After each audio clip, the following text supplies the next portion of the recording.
Pembahasan dari surah Al-Baqarah, dan kita masuk pada ayat yang ke-58.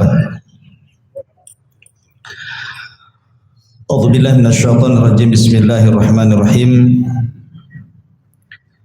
Wa idh qulna dkhulu hadhil qaryata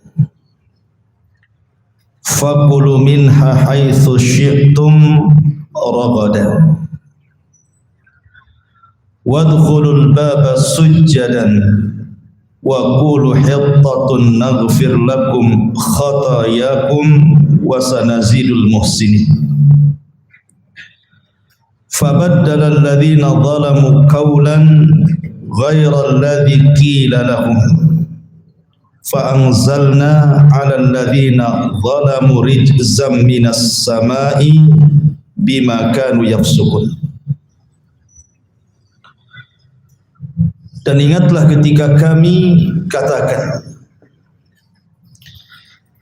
masuklah kalian kepada negeri ini, maksudnya Baitul Maqdis. Makanlah darinya sesuka kalian dan masuklah dari pintu Baitul Maqdis ini sujjadan, dalam kondisi merendahkan diri. Wa qulu hittatun, dan katakanlah hittah, maknanya naghfir lakum khatayakum. Hittah itu artinya kami minta ampun, hapuslah dosa-dosa kami. Maka dengan sebab itu kami ampuni kesalahan-kesalahan kalian. Wasanazidul muhsinin, dan kami akan tambah nikmat bagi orang-orang yang berbuat baik. Fabaddala alladhina zalamu, tiba-tiba orang-orang zalim mengganti kaulan perkataan ghairal ladzi qila lahum, di luar dari yang diperintahkan kepada mereka. Fa'anzalna, maka kami turunkan 'alal ladzina zalamu, terhadap orang-orang zalim itu rijzan, kotoran, minas sama, dari langit, bima kanu yafsukun, terhadap apa yang mereka berlaku fasik. Taib. Surah Al-Baqarah ayat 57 sampai 59 ini, 58 sampai 59 ini mengkisahkan seorang nabi. Nama nabinya adalah Yusha ibn Nun. Yusha ibn Nun ini masih kerabat Nabi Musa alaihi salatu wassalam, membantu Nabi Musa semasa hidup Nabi Musa, kemana saja Musa pergi. Yusha ibn Nun, sampai ketika Nabi Musa alaihi salatu wassalam, kemudian tiba-tiba ada orang yang mengatakan kepada Musa, adakah orang yang lebih alim dari engkau wahai Musa? Maka Musa alaihi salatu wassalam mengatakan tidak ada. Musa lupa mengucapkan kalimat insyaallah. Sebab dia lupa mengucapkan insyaallah, fa'aqabahullah, maka Allah pun berikan ujian kepada Musa. Allah mengatakan ada seorang nabi yang punya ilmu yang kau tidak punya, maka kau harus belajar kepadanya. Yang dimaksud oleh Allah Azza wa Jalla adalah Nabi Allah Khidir alaihi salam. Maka Musa alaihi salatu wassalam berangkat berdua, ditemani siapa? Yusha ibn Nun. Tolong anak-anak diterangkan. Jadi Nabi Musa alaihi salatu wassalam ditemani siapa? Yusha ibn Nun. Kemudian mencari Nabi Khidir alaihi salam dengan alamat yang tidak jelas, karena alamatnya hanya pertemuan dua lautan, kemudian membawa ikan asin, dan ikan asin itu akan hidup dan akan loncat.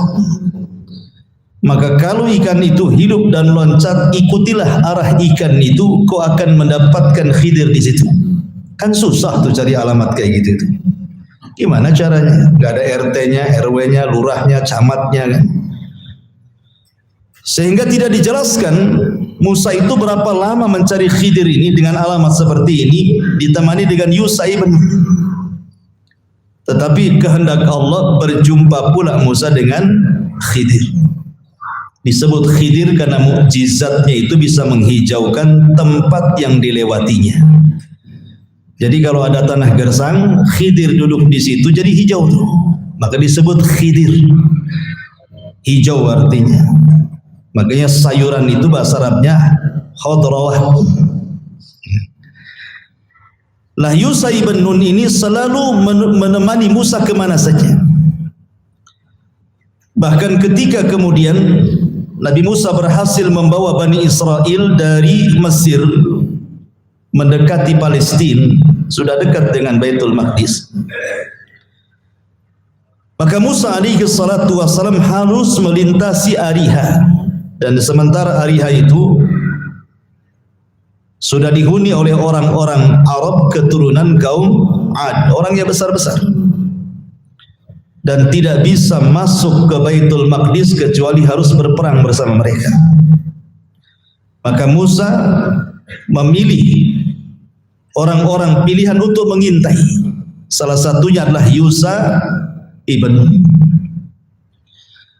Lah ketika orang-orang pilihan yang mengintai ini melihat bagaimana orang-orang Kan'aniyun yang menduduki orang kota Ariha itu, besar-besar orangnya dan pasukannya kuat-kuat, maka mereka pun ciut. Kayaknya kalau perang melawan mereka nggak mungkin. Akhirnya Musa alaihi salatu wassalam melihat ketakutan di wajah mereka. Maka Musa berwasiat jangan diceritakan di tengah-tengah pasukan Bani Israel. Mereka nanti takut, nanti tidak mau diajak jihad. Rupanya sebagian besar mata-mata Musa membocorkan rahasia, sampai akhirnya semua pasukan Bani Israel tahu pasukan yang dihadapi seperti apa. Takutlah mereka. Sebab ketakutan itulah ketika Musa mengajak mereka jihad, tiba-tiba mereka mengatakan, idhab anta wa rabbuka faqatila inna hahuna qa'idun. Wahai Musa, kalau engkau ingin berperang, berjihad, pergi sana, ajak Tuhanmu perang berdua, kami duduk-duduk nonton di sini. Karena yang dihadapi bukan main-main menurut mereka, pasti kalah gitu, sama saja dengan menyerahkan nyawa. Makanya mereka mulai menentang Nabi Musa alaihi salatu wassalam, padahal Musa sudah menjanjikan kemenangan itu. Dengan sebab penolakan itulah makanya Allah Subhanahu wa taala azab Bani Israel, akhirnya mereka pun tidak bisa keluar dari negeri itu selama 40 tahun. Sehingga negeri itu disebut Ardutih, negeri linglung. Tak bisa keluar dari situ, di tengah-tengah padang pasir itu. Lah selama kurun waktu 40 tahun itulah Allah takdirkan Nabi Harun meninggal dunia. Kemudian disusul dengan Nabi Musa alaihi salatu wassalam meninggal dunia. Dari generasi para penakut juga meninggal dunia. Lahirlah generasi-generasi baru para pemberani.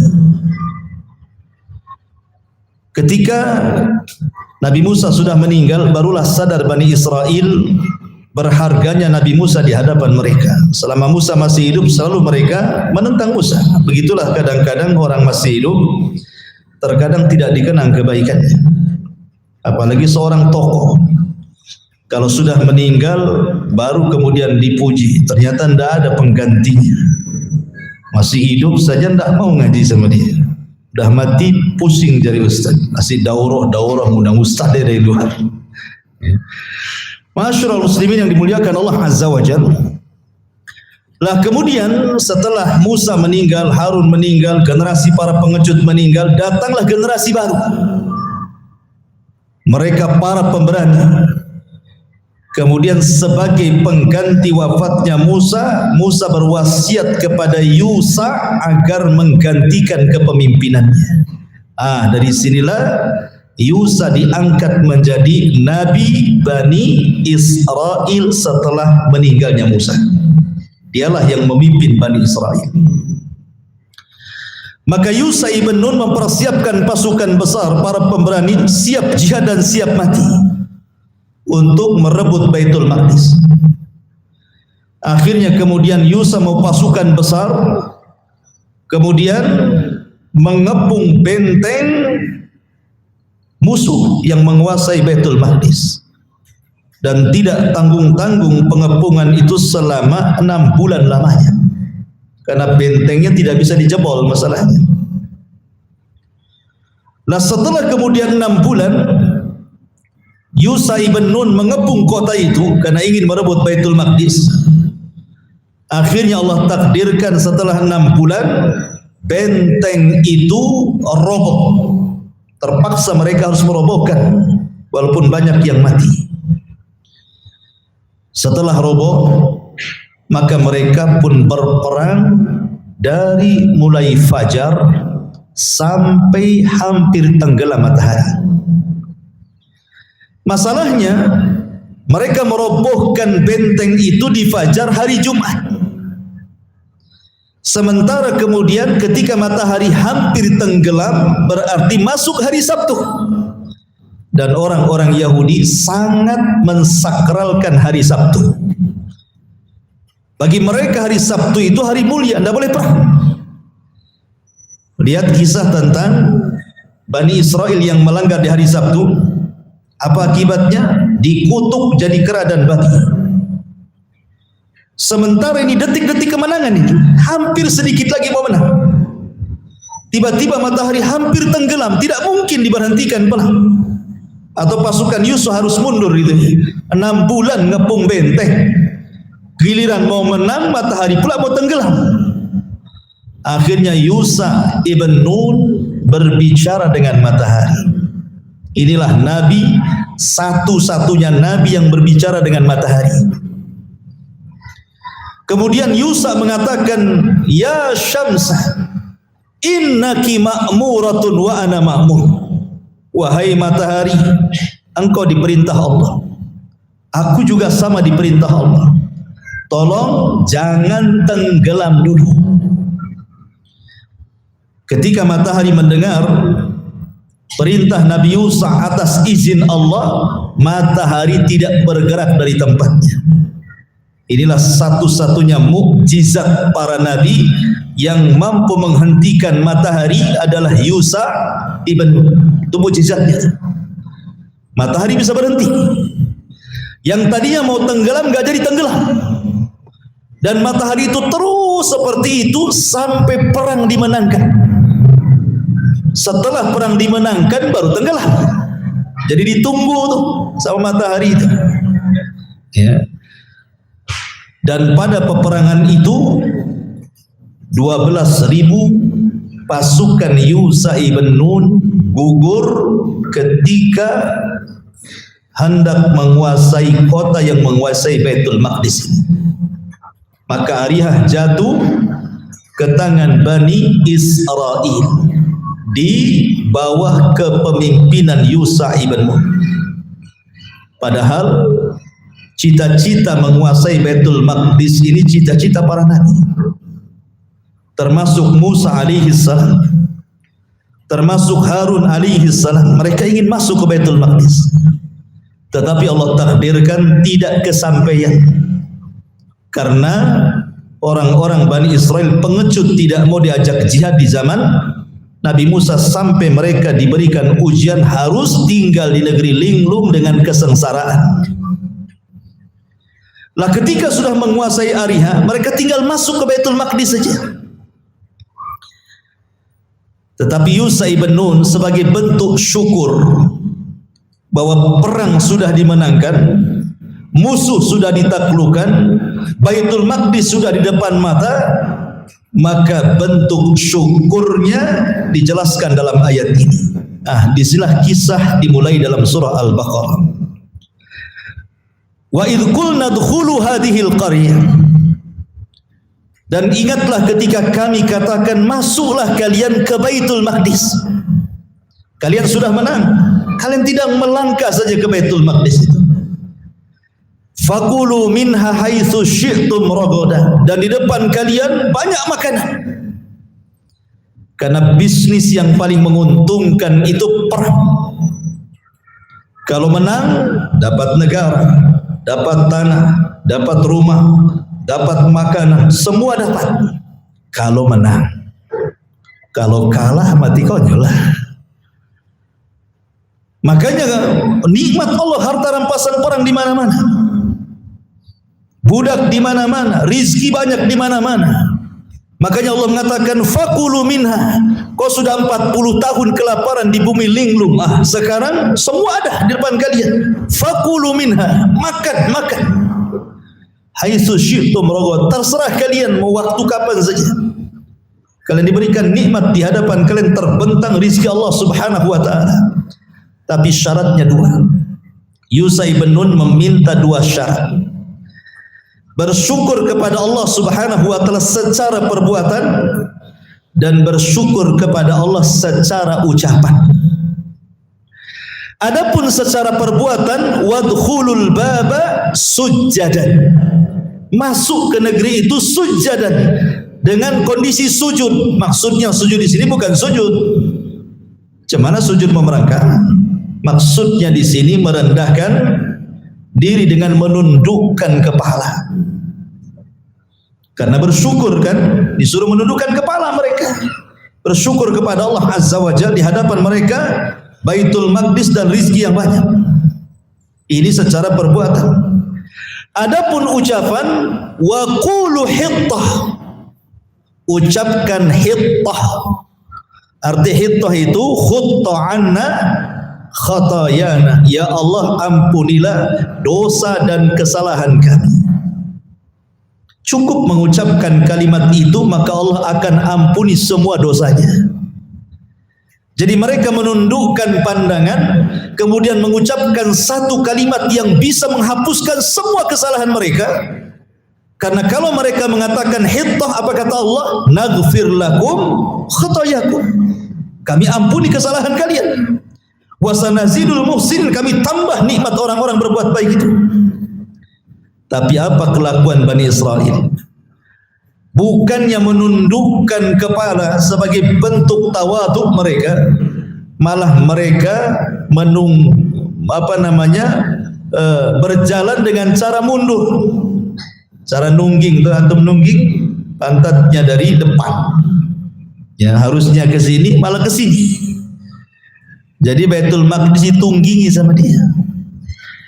Kemudian kurang ajarnya lagi, mereka tidak mau mengatakan hittah, tetapi mereka ganti dengan menggunakan titik. Hittah jadi hintah gitu. Istihza kepada Yusai bin Nun.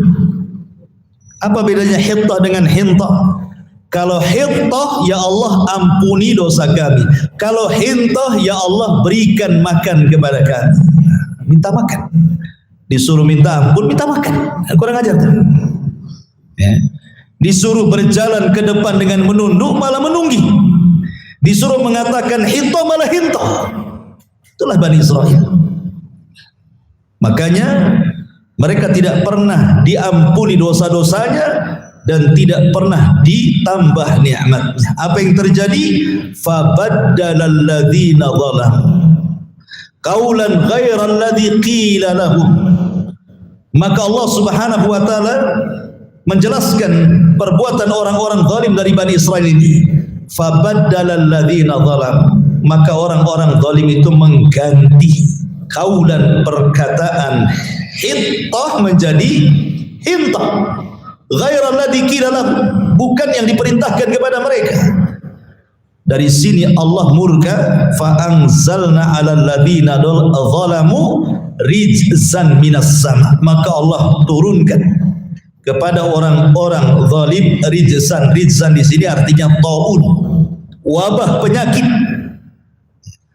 Ketika mereka tidak mau tunduk, menundukkan kepala, mereka tidak mau mengucapkan hintah, malah hintah istihza, mengolok-olok nabinya, maka Allah turunkan taun kepada mereka. 70.000 pasukan Bani Israel mati semuanya. Langsung turun wabah, macam corona zaman sekarang. 70.000 pasukan Bani Israel mati gara-gara menolak Nabi. Makanya Allah mengatakan bima kanu yafsukun, pantas mereka mendapatkan taun karena mereka berlaku fasik kepada nabinya. Akhirnya kemudian Bani Israel pun yang masih tersisa hidup, mereka bertobat kepada Allah Subhanahu wa taala. Akhirnya mereka pun dilanda sesuatu yang menghinakan mereka selama mereka tinggal di Palestina. Bertahun-tahun mereka tinggal di Palestina, akhirnya berpecah belah. Masing-masing kabilah dari 12 kabilah Bani Israel, mereka membuat negara sendiri-sendiri pecah. Kemudian mereka selalu diserang oleh musuh.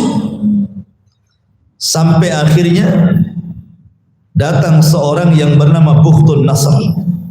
Satu di antara 4 raja yang pernah menguasai dunia, Raja Babil Irak, datang membawa pasukan menghancurkan Palestina sehancur-hancurnya. Kemudian mereka membawa perempuan dan anak-anak ke Irak dijadikan budak, laki-lakinya dibantai, dan sebagian mereka lari sampai ada yang sampai ke Yathrib yang belakangan disebut Madinah. Begitulah Bani Israel. Akhirnya kemudian karena mereka dihinakan oleh Allah Azza wa Jalla, akhirnya mereka pun kemudian meminta kepada Nabi yang terakhir namanya Samuel untuk dipimpin seorang raja. Gak mau lagi Nabi, kami mau raja. Maka Nabi Samuel akhirnya kemudian memilihkan kepada mereka seorang raja namanya Talut. Masalahnya Talut ini orang miskin orangnya, sehingga kemudian mereka mengatakan, wahai Nabi Allah Samuel, janganlah Talut. Talut itu nasabnya bukan nasab Nabi, karena Bani Israel itu keturunan dari 12 itu yang menjadi Nabi biasanya turunan Lawa, yang menjadi raja turunan Yahuda. Sementara Talut ini turunan Binyamin, saudaranya Nabi Yusuf. Ini bukan turunan raja. Ya, masih banyak kok yang kaya-kaya, yang ningrat-ningrat, harusnya dia yang jadi raja. Talut pula kok jadi suruh raja. Punya apa dia? Maka Nabi Samuel jangan salah, Talut itu punya kekuatan dan punya kecerdasan. Ya memang dia miskin, tapi dia punya fisik yang kuat. Dia punya kecerdasan strategis perang. Mereka enggak yakin juga. Sampai akhirnya kemudian malaikat membawakan tabut yang dicuri Jalut, kemudian diserahkan kepada Talut. Ketika Talut membawa tabut, barulah Bani Israel percaya bahwa Talut akan mampu memimpin mereka dan mengalahkan Jalut. Peranglah, dan Allah menangkan Talut melawan Jalut dengan seorang anak muda yang ketika itu berduel dengan Jalut, pasukan yang paling muda namanya Dawud. Itu pun diiming-imingi, siapa yang bisa membunuh Jalut, dia akan menikah dengan putriku dan akan mewarisi tahta kekuasaan. Maka setelah Nabi Dawud kemudian membunuh Jalut, nikahlah dengan putri Talut. Ketika Talut meninggal dunia, maka Daud menjadi raja. Dialah raja plus nabi pertama dari nabi-nabi Bani Israel. Biasanya kalau Bani Israel nabi jadi nabi saja, raja jadi raja saja. Ini dari dua jalan. Daud itu raja plus nabi. Kemudian Daud meninggal dunia, turun tahtanya kepada Sulaiman. Sama juga Sulaiman, raja kedua Bani Israel, raja plus nabi. Tapi setelah Sulaiman meninggal dunia, mulailah berkecah. Bani Israel mulai kacau, ya, dan begitu seterusnya. Kalau terus diceritakan makin jauh dari ayat Al-Baqarah 657 sampai 59. Kemana nanti? Ya. Jadi intinya bahwa di sini Allah Subhanahu wa taala hendak menjelaskan bagaimana kondisi Bani Israel. Bahwa Bani Israel itu mudah sekali membangkang para nabi. Sejak Nabi Musa alaihi salatu wasallam berapa kali mereka membangkang perintah Musa. Nah, sekarang mereka dipimpin Yusha ibn Nun pun masih juga membangkang. Makanya di antara ciri-ciri sifat dan watak orang-orang Yahudi itu apa? Fariqon kadzabtum wa fariqon taqtulun. Sebagian kalian mendustakan dan sebagian kalian membunuh Nabi. Lihat ketika Nabi di usia 12 tahun diajak dagang oleh siapa? Abu Thalib. Kemudian di perbatasan Palestina berjumpa dengan Buhairah Rahib. Kata Buhairah Rahib, ya Abu Thalib, jangan kau bawa ponakanmu itu ke Syam, karena dia calon Nabi.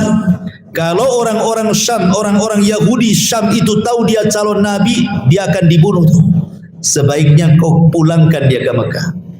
Dia seorang rahib, seorang pendeta Nasrani, tahu bagaimana watak orang Yahudi, suka membunuh para nabi. Bahkan ada satu desa itu dibunuh 70 nabi dalam satu hari oleh Bani Israel. Jadi mereka memang begitu wataknya, suka mendustakan para nabi. Antum ingat kisah tentang Alu Yasin? Alu Yasin yang terdapat dalam surah Yasin. Antum yang Yasinan tahulah itu. Kisahnya namanya kisah Habibun Najjar. Kisahnya Habibun Najjar atau Alu Yasin. Jadi Allah utus 2 rasul kepada sebuah desa. Rupanya 2 rasul tidak cukup, didustakan pula oleh desa tersebut. Ditambah oleh Allah 3. Fa'ajazna bisalisin. Kami kuatkan dengan 3 tambah 1 lagi. 3 nabi. Bayangkan. Harusnya 1 nabi saja cukup. Ini 3 nabi lagi diutus. Didustakan juga. Datanglah anak muda namanya Habibun Najjar atau Alu Yasin, memperingatkan desa itu agar jangan mendustakan 3 utusan Allah itu. Berimanlah kalian. Malah ditangkap, kemudian dikubur hidup-hidup dan dirajam. Akhirnya dia pun diperlihatkan sorga, dan dia mengatakan kalau mereka tahu mengikuti Nabi itu masuk sorga, tentu mereka tidak akan memperlakukan aku seperti ini. Lihat bagaimana Bani Israel seperti itu membunuh nabinya. Nabi Zakaria dibunuh siapa? Bani Israel Yahudi, dengan cara digergaji kan. Itu pun setelah mendengar kematian putranya Yahya ibn Zakaria. Jadi Yahya itu dibunuh oleh seorang raja Romawi karena ingin menikahi seorang wanita. Wanita ini naksir Nabi Yahya, tapi Nabi Yahya itu tidak mau. Dia menjaga kesuciannya, dirayu bagaimanapun dia tidak mau. Akhirnya sakit hati wanita ini.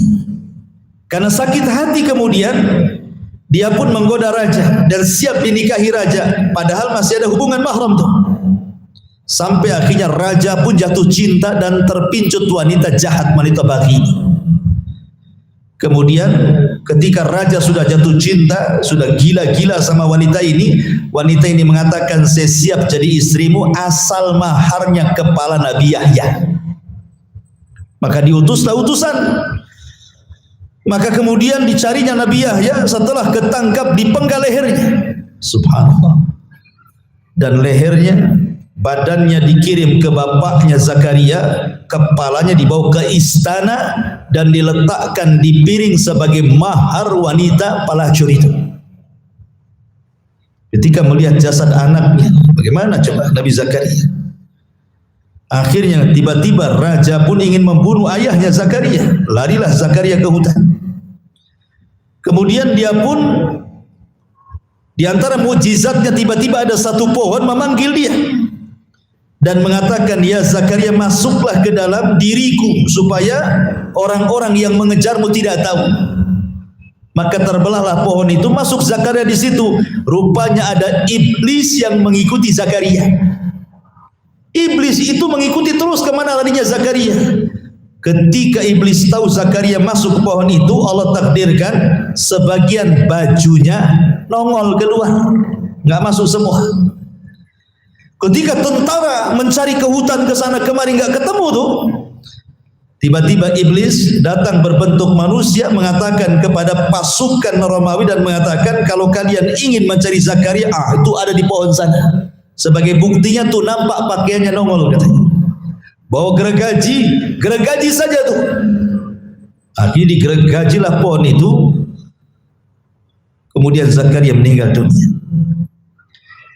Yahya meninggal dunia, Zakaria meninggal dunia, tinggal Isa bin Maryam. Karena itu kan hidup satu zaman tuh tiga nabi itu. Ya. Tentu karena Isa juga masih ada kekerabatan dengan Zakaria dan Yahya, maka raja takut Isa ini pengaruhnya kuat, banyak pengikutnya.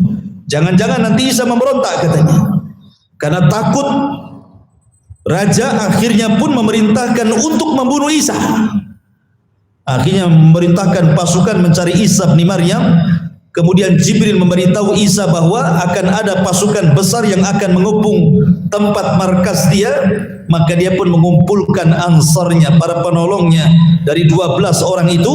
Kemudian Nabi Isa mengatakan, siapa di antara kalian yang mau kuusap wajahnya sehingga akan menjadi tumbal bagiku, tetapi aku janjikan dia akan menjadi temanku di surga.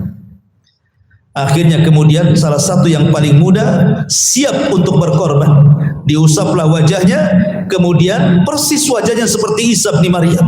Setelah Isa itu tidur di hadapan mereka, kemudian diangkat ke langit dan para ansar itu melihatnya.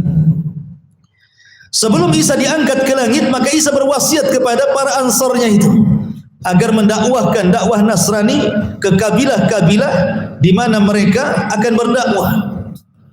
Akhirnya kemudian ketika Isa betul-betul diangkat, mereka pun kemudian lari masing-masing berdakwah, mendakwahkan Isa, ajaran Isa bin Maryam.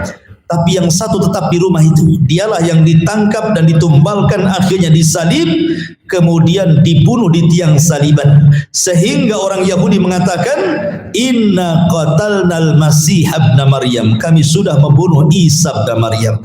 Al-Quran membantah, wa ma qataluhu wa ma sallabuhu walakin syubbiha lahu bal rafa'ahu Allahu ila sama. Isa tidak dibunuh, Isa tidak disalib, bahkan Isa diserupakan, bahkan Isa diangkat ke langit. Begitu orang-orang Yahudi, orang-orang Bani Israel terhadap nabi-nabi mereka seperti itu. Ya, jadi ada yang mendustakan seperti ini, lihat. Disuruh sujadan dan mengatakan kulu hitta, maka mereka malah menghina nabinya, malah mereka membelakangi Baitul Maqdis, dan lebih parahnya mereka kemudian menghina dengan mengganti hitta dengan hinta. Rupanya kebiasaan-kebiasaan Bani Israil itu pun tertuang. Sekarang kita lihat kaum muslimin. Betul kata Nabi SAW, la tattabi'anna sunana man kana qablakum shibran bi shibrin wa dira'an bi ra'in hatta law dakhalu juhra dabbin la dakhaltum. Kalian akan mengikuti tata cara umat sebelum kalian. Satu jam atau diibaratkan biawak padang, kalian ikut di belakang. Kata sahabat, apa yang kau maksud itu Yahudi wahai Rasul? Kalau bukan mereka siapa lagi, kata Nabi. Lihat, orang-orang yang suka membanggang syariat hari ini luar biasa di negeri kita. Mungkin karena sudah ada medsos kan, orang bisa merekam di kamar sendiri, nggak ada orang, menghina Islam, menghina Allah, menghina kitab Allah, menghina kaum muslimin sesuka udalnya saja. Dan mereka menghina terang-terang. Di zaman Rasul orang munafik itu susah dibedakan mana munafik mana sahabat. Ya. Kalau bukan karena Jibril memberitahu nama-nama munafik, Rasul datang. Tapi zaman sekarang ini tampak betul munafik itu muncul di layar YouTube, menghina Allah, menghina Rasul, menghina Islam, istihza. Kelakuan Bani Israel tertanam di tengah-tengah kaum muslimin. Dan ini fitnah di tengah-tengah kita. Di zaman kita sudah kayak gini, gimana di zaman anak-anak itu nanti?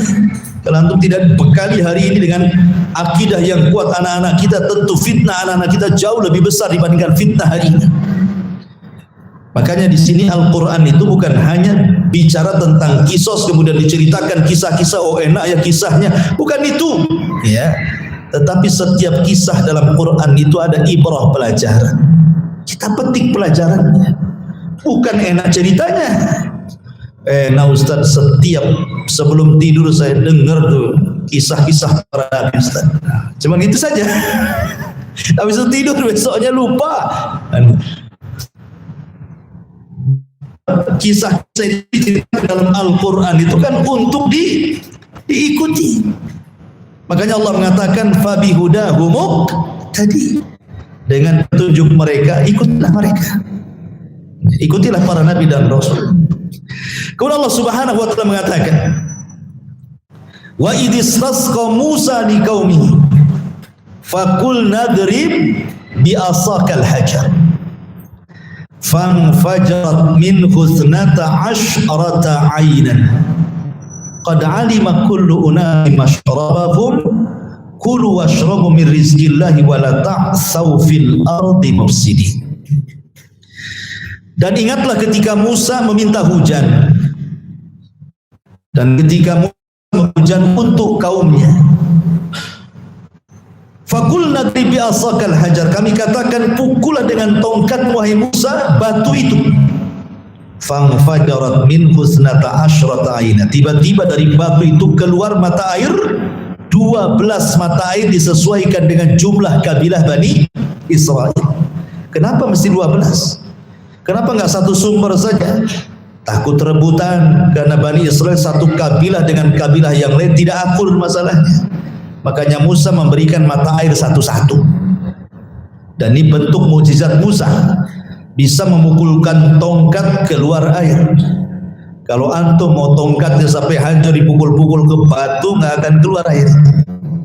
Karena kita tidak punya mukjizat, hanya Nabi yang punya mukjizat seperti ini. Bahkan Nabi lebih hebat lagi, keluar dari jemari-jemarinya air, ya kan, Nabi SAW. Ya, qad alima kullu unasin mashrabahum, Nabi tahu mana tempat minumnya. Kulu washrabu, makanlah, minumlah, min rizqillah, dari rizki Allah, wala ta'saw fil ardi mufsidin, dan janganlah kalian melampaui batas di permukaan bumi dengan cara merusak bumi. Di sini Allah Subhanahu wa taala menceritakan tentang kehebatan tongkatnya Nabi Musa. Sedikit kita cerita tongkatnya. Dari mana tongkat Nabi Musa itu? Kok dia kemana-mana bawa tongkat pula? Ada yang mengatakan bahwa tongkat Nabi Musa itu adalah tongkat yang berasal dari sorga. Adam ketika diturunkan dari sorga ke bumi bawa tongkat. Tongkat itulah yang kemudian diambil Musa dan jadi mukjizatnya. Ini kisah Israiliyah. Tidak ada sanadnya. Katanya seperti itu. Begitu. Ada yang mengatakan bahwa tongkat itu adalah pemberian dari mertuanya Syuaib. Kemudian ketika Musa membawa keluarganya ke Mesir, maka dia bawa aja tongkat itu. Yang jelas bahwa Quran tidak menjelaskan asal tongkat dari mana. Yang jelas Musa suka bawa tongkat, selesai ya gitu.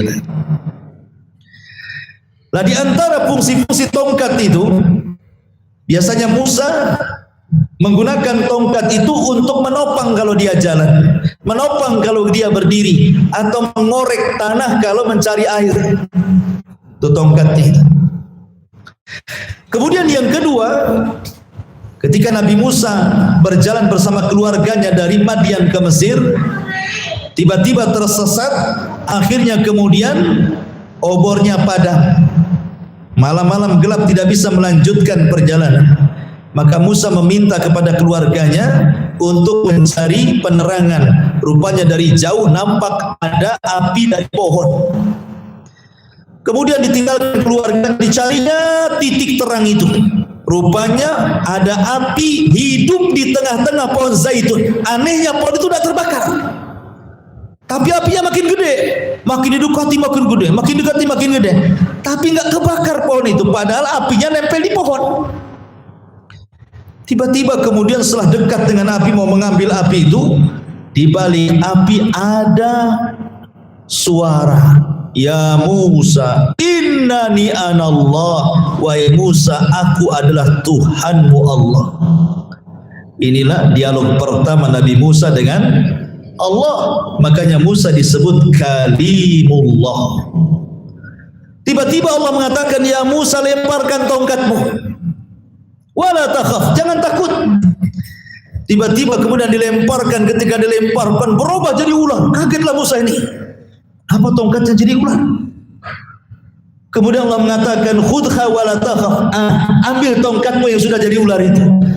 Bingunglah, mau diambil buntut matuk kepala, mau diambil kepala matuk jelas kan gitu. Tapi Allah mengatakan, wala takhaf, jangan kau takut, sanu'iduka, dan akan dikembalikan kisah terulang ini, pasti akan terulang kisah ini. Maka diambil ekornya, tiba-tiba jadi tongkat lagi. Kemudian Allah mengatakan, masukkan ke tanganmu, ke jahitnya, ke pesaknya. Tiba-tiba dimasukkan, dikeluarkan cahaya. Nah, berarti tidak perlu lagi oboh, senternya sudah ada di tangannya. Jadi kemana-mana tinggal gini saja. Ya. Kalau antum kan tempelkan di sini pakai karet. Ya, Musa cuma gini-gini saja. Nah. Kemudian dia pun pulang bersama keluarganya sampai di Mesir. Kemudian sampai di Mesir karena dia sudah diangkat jadi nabi untuk mendakwahi Fir'aun. Masalahnya Musa ini pelat ngomongnya, tidak fasih.